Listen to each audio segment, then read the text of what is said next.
Imagine waking up, stepping out to mow your lawn, and by evening, your HOA has slapped you with a lawsuit. Yeah. A lawsuit over your own damn yard. They thought they were messing with some clueless homeowner. But nah, this time the HOA picked the wrong guy. Hit that like button, subscribe, and let's dive into how I turned their bogus lawsuit into the biggest embarrassment of their lives. I never thought a simple front yard could drag me into a legal war.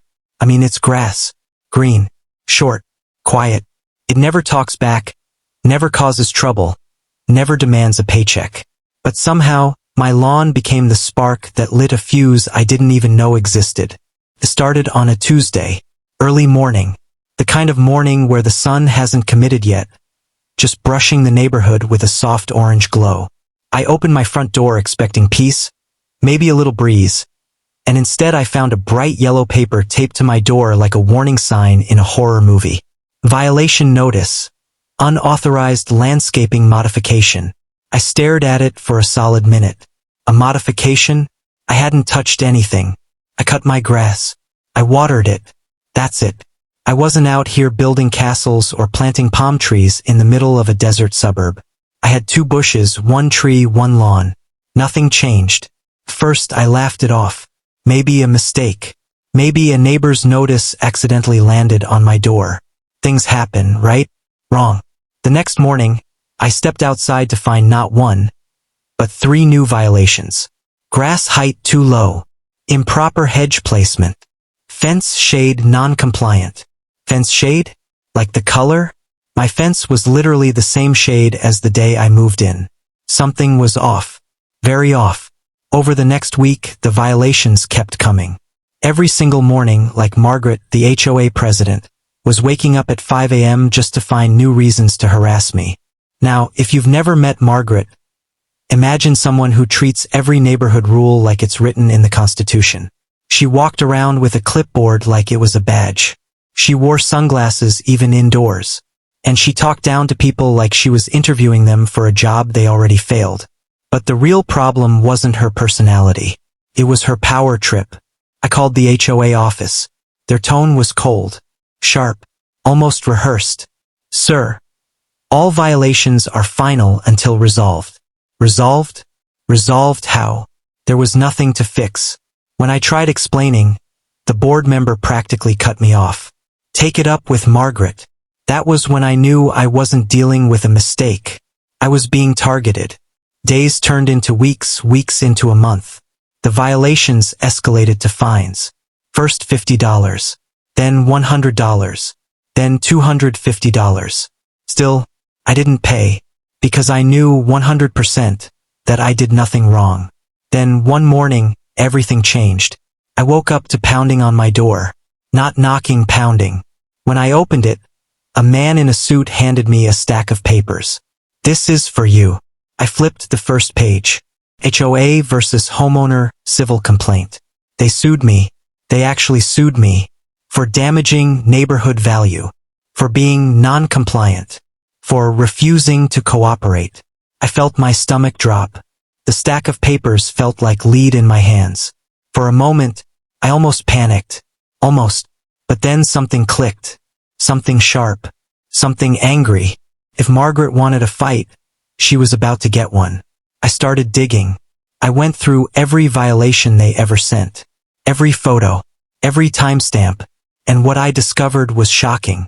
The photos they used were taken before sunrise, meaning someone trespassed onto my property to take them. The improper hedges violation? The bushes were city standard plants approved in the HOA landscaping guide. The grass height violation? My lawn was exactly within the HOA height range, verified by city standards. The fence shade? The HOA never updated the shade rule. The new color they referenced didn't legally exist. And it got worse. Late at night, sitting at my kitchen table with coffee and anger running through my veins, I found something even bigger. Documents buried in the HOA's newsletters and meeting minutes. Financial statements that didn't match up. Fees that weren't accounted for. Votes that were recorded even though no residents ever attended a meeting. Margaret wasn't just power tripping. She was running the HOA like her personal money machine. The next morning, I hired an attorney. A real one. The moment I told him what I found, he actually smiled. Not a happy smile. The smile of someone who knows a storm is coming, and who knows exactly how to steer it. We built a case. A monster of a case. We gathered photos, timestamps, documents, inconsistencies, financial leaks, unapproved rule changes, harassment patterns. By the end of the week, we weren't just defending ourselves. We were preparing a countersuit. And that's when something happened that confirmed everything. My neighbor, quiet guy, keeps to himself, knocked on my door late one afternoon. He whispered like he was afraid someone would hear. "You're not the only one they're targeting." He handed me a folder. "Margaret's been doing this to families who question her decisions. She's been padding her own pockets. People are just scared to speak up." Finally, I understood. This wasn't about my yard. This was about control, about intimidation, about money, about a woman who thought nobody would ever stand up to her. Until now. The court date was set. The neighborhood buzzed. People whispered on sidewalks. Some avoided eye contact. Others gave me quiet nods of support. Margaret strutted around like she already won. She even smirked at me during the pre-hearing meeting. But what she didn't know was that I was holding proof that could burn her entire operation to the ground. And I hadn't even shown my cards yet. Courtrooms have a strange energy. Cold. Still. Heavy. Like the walls know secrets that nobody else does. When I walked in, Margaret was already there. Sitting straight-backed, chin raised, in her favorite beige blazer. The board members crowded behind her like loyal soldiers. Her lawyer. Sleek hair, shiny shoes, smug smile. Flipped through papers like he was untouchable. I took my seat. Calm. Steady. My attorney whispered, "Remember, we don't just defend today. We go on offense." The judge entered. Everyone rose. The room felt smaller than before. The HOA's lawyer went first. "Your Honor," he began. "The defendant has repeatedly violated the community standards. His lawn is non-compliant, his hedges are unauthorized, and his refusal to follow guidelines has caused measurable damage to the neighborhood's property value." He spoke like he practiced that sentence in the mirror. Margaret nodded dramatically at every point. Fake pouts. Fake shakes of her head. Fake sighs. Then, it was our turn. My attorney stood calm and patient, like he was about to take a slow walk through a battlefield he knew he would win. "Your Honor," he said, "everything the HOA has claimed is false. Not exaggerated. Not misinterpreted. False. And we can prove it." He walked to the judge's bench and placed a thick binder down. The sound echoed. Loud. Powerful. "Inside this binder," he continued, "are documented instances of the HOA issuing fabricated violations, photos taken outside legal hours, unapproved rule changes, misused community funds, and coordinated harassment directed at my client." I could see Margaret shift in her seat. Her glasses slipped a little. Her confidence cracked. The judge opened the binder, flipping slowly, page after page, proof after proof. Then came the moment everything turned. My attorney pulled up the first image on the courtroom screen. A photo of my lawn. Perfectly normal. Timestamp, 4:17 a.m. "Your Honor, this photo was submitted as violation evidence. Notice the time. HOA rules prohibit board members from stepping onto resident property without permission. Especially not at 4 in the morning." Murmurs filled the courtroom. Then came the next one, an alleged hedge violation. But the photo's metadata showed it was 3 months old, before I even moved in. Another gasp from the small audience behind us. Margaret's lawyer shifted uncomfortably. But we weren't done. Not even close. My attorney brought up the financial statements. "Your Honor, we found thousands of dollars in HOA fees withdrawn without board approval.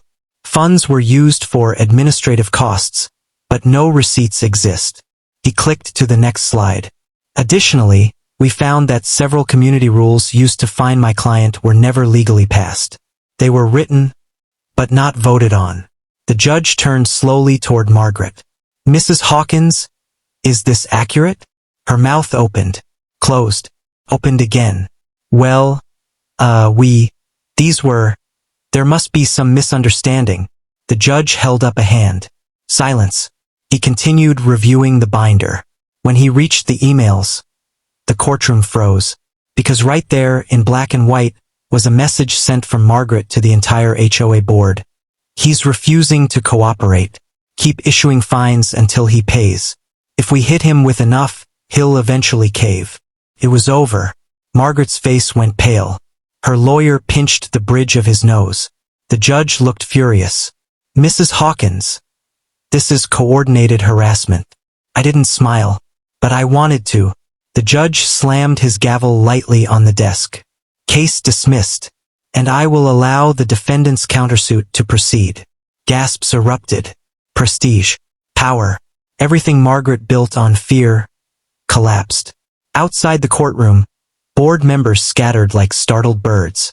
Neighbors whispered. Some glared at her. Others avoided her. I walked past her without saying a word. My silence was enough. Over the next few weeks, everything unraveled.